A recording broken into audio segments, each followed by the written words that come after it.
வணக்கம். இன்றைய முக்கிய நிகழ்வுகள்.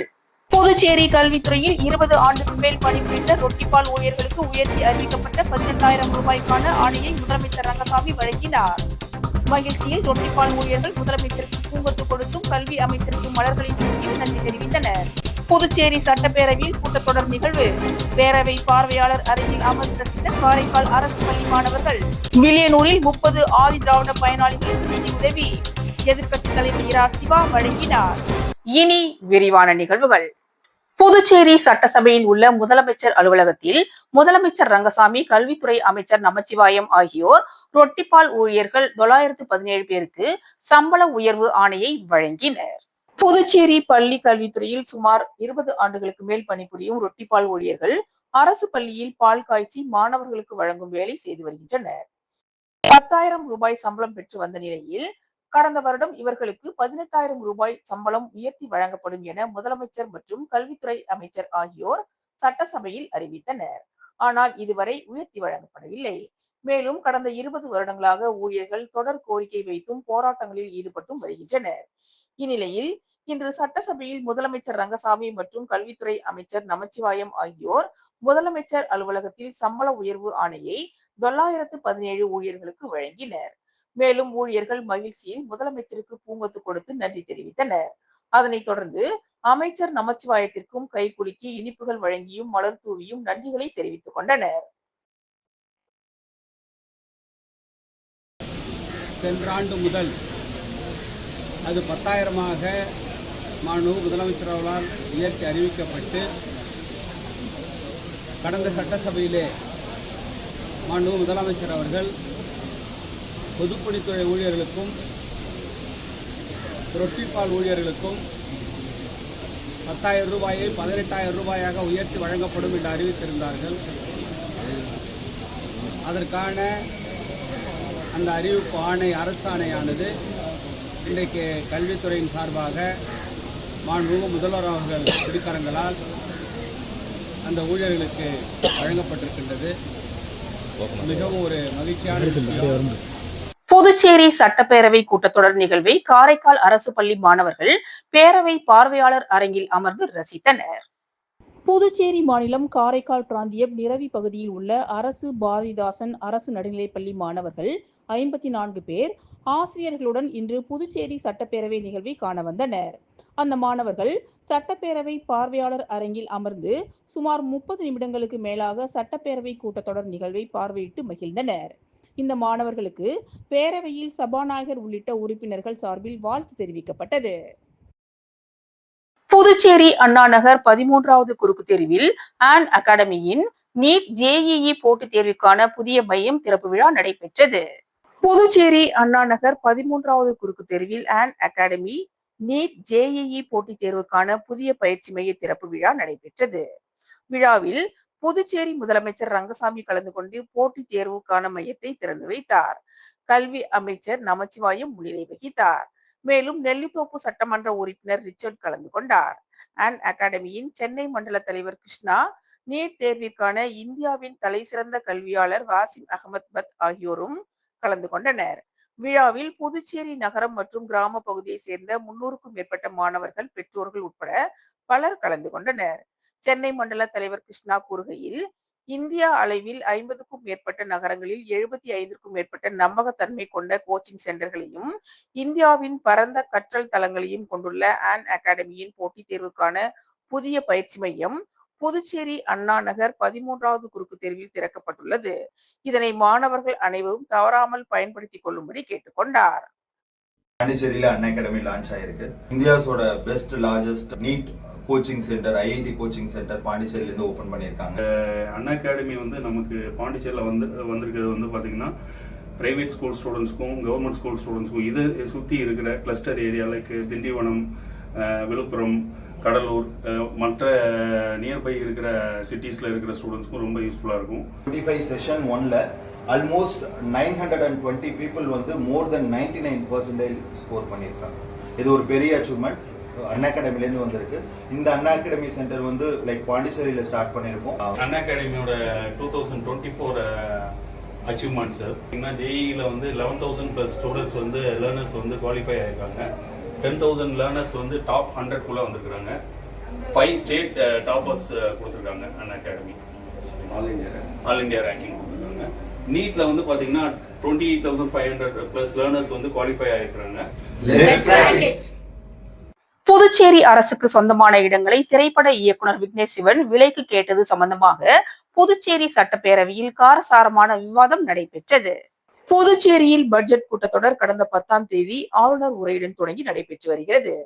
இதனையடுத்து கடந்த 12ஆம் தேதி நடப்பு ஆண்டிற்கான நிதிநிலை அறிக்கையை முதலமைச்சர் ரங்கசாமி தாக்கல் செய்தார். தொடர்ந்து 7வது நாளாக பட்ஜெட் மீதான பொது விவாதமும் உறுப்பினர்களின் கேள்வி மற்றும் அமைச்சர்களின் பதிலும் இடம்பெற்று வருகிறது. கேள்வி நேரத்தின் போது பேசிய பிஜேபி சட்டமன்ற உறுப்பினர் அசோக் பாபு, புதுச்சேரியில் அரசுக்கு சொந்தமான ஹோட்டல் செயல்படாமல் உள்ள அரசு மில்லுக்கு சொந்தமான இடங்களை தனியார் விலைக்கு கேட்பதாக கேள்வி எழுப்பினார். இவரின் கேள்விக்கு ஆதரவாக சுயேட்சை சட்டமன்ற உறுப்பினர்களும் கேள்வி எழுப்பினர். இதற்கு பதிலளித்த அமைச்சர் நமச்சிவாயம், அரசு இடங்களை இதுபோல் யாரும் கேட்க முடியாது, அதற்கு சட்டத்தில் எந்த இடமும் இல்லை என விளக்கம் அளித்தார். அரசு இடங்களை இதுபோல் யாரும் கேட்க முடியாது, அதற்கு சட்டத்தில் எந்த இடமும் இல்லை என விளக்கம் அளித்தார். கடந்த சில மாதங்களுக்கு முன்பு இயக்குனர் விக்னேஷ் சிவன் புதுச்சேரி அரசு சுற்றுலாத்துறைக்கு சொந்தமான ஹோட்டலை அமைச்சரை சந்தித்து விலைக்கு கேட்ட விவகாரத்தை சுட்டிக்காட்டி இந்த விவாதம் நடைபெற்றது என்பது குறிப்பிடத்தக்கது.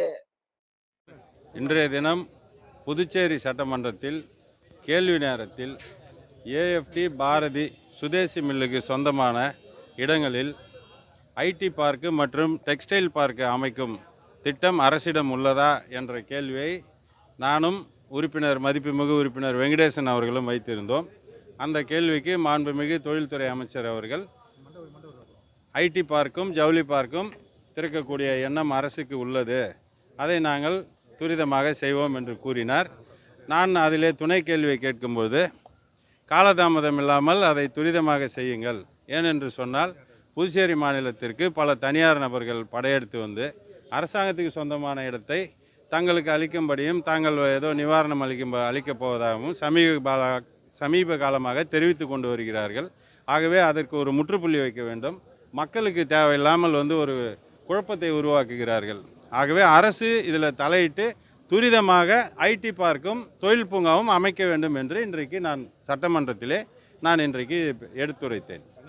புதுச்சேரி வில்லியனூரில் 30 ஆதி திராவிட பயனாளிகளுக்கு நிதி உதவியினை சட்டமன்ற எதிர்க்கட்சி தலைவர் இரா சிவா எம்எல்ஏ வழங்கினார்.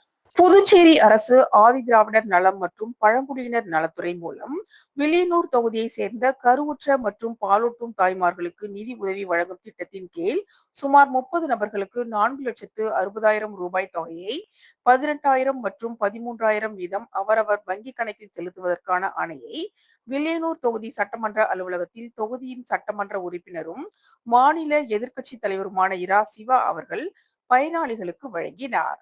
நிகழ்ச்சியில் திமுக தொகுதி செயலாளர் மணிகண்டன், அவைத் தலைவர் ஜலால் அனீப், தோமுசா தலைவர் அங்காளன், ஆதி திராவிடர் அணி துணைத் தலைவர் கதிரவன், தொகுதி துணை செயலாளர்கள் ஹரிகிருஷ்ணன், ஜெகன்மோகன், தொகுதி செயற்குழு உறுப்பினர் சுப்பிரமணியன் மற்றும் சபரி, ராஜி, மிலிட்டரி முருகன், சேகர், வீராகண்ணு, முருகன், கார்த்திகேயன், மனோகர், ராமஜெயம், ரகு, ராஜன், காளிதாஸ் மற்றும் பலர் உடனிருந்தனர்.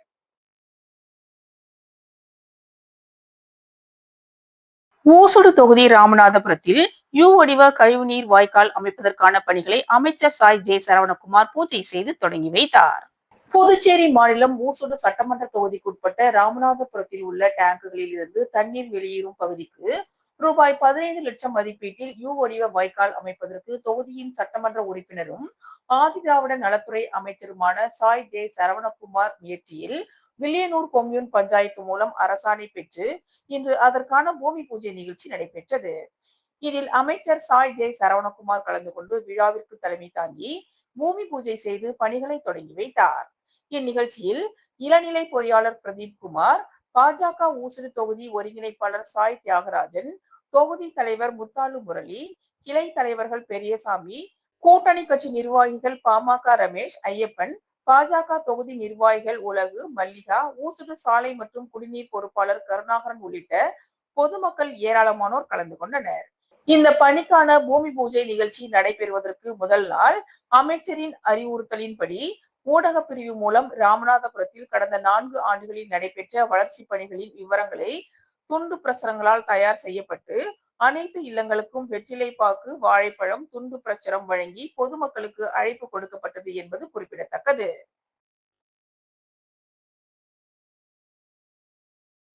புதுச்சேரி திமுக செயற்குழு உறுப்பினர் சன் குமாரவேல் பிறந்தநாள் விழாவில் திமுக சட்டமன்ற உறுப்பினர்கள், கட்சி நிர்வாகிகள் கலந்து கொண்டு அவருக்கு பிறந்தநாள் வாழ்த்துக்களை தெரிவித்தனர்.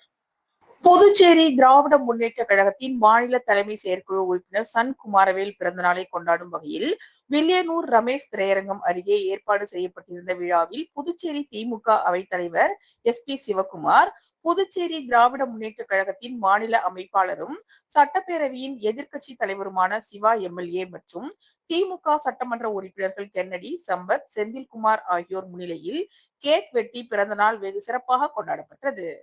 சன் குமாரவேலுக்கு சட்டமன்ற உறுப்பினர்கள் சால்வை அணிவித்து பூங்கொத்து கொடுத்து வாழ்த்துக்களை கூறினர்.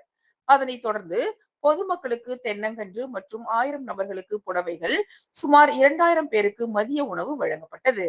மேலும் இவ்விழாவில் மாநில செயற்குழு உறுப்பினர்கள், மாநில பொதுக்குழு உறுப்பினர்கள் மற்றும் மங்களம் தொகுதி கழக நிர்வாகிகளான அவைத்தலைவர் புஷ்பராஜ், தொகுதி முன்னாள் செயலாளர் சாரங்கம் மற்றும் தட்சிணாமூர்த்தி, முருகதாஸ், ஐயனார், முரளி, ஸ்ரீஹரி, கவிதா கன்னியப்பன், தொகுதி பிரதிநிதிகள் ரமேஷ் கைலாசநாதன் மற்றும் மங்களம் தொகுதி கிளை கழக நிர்வாகிகள், திமுக நிர்வாகிகள், தொகுதி பொதுமக்கள் என ஏராளமானோர் கலந்து கொண்டு சன் குமாரவேலுக்கு சால்வை அணிவித்து பிறந்தநாள் வாழ்த்துக்களை கூறினர். இத்துடன் இன்றைய நிகழ்வுகள் நிறைவடைந்தன. வணக்கம்.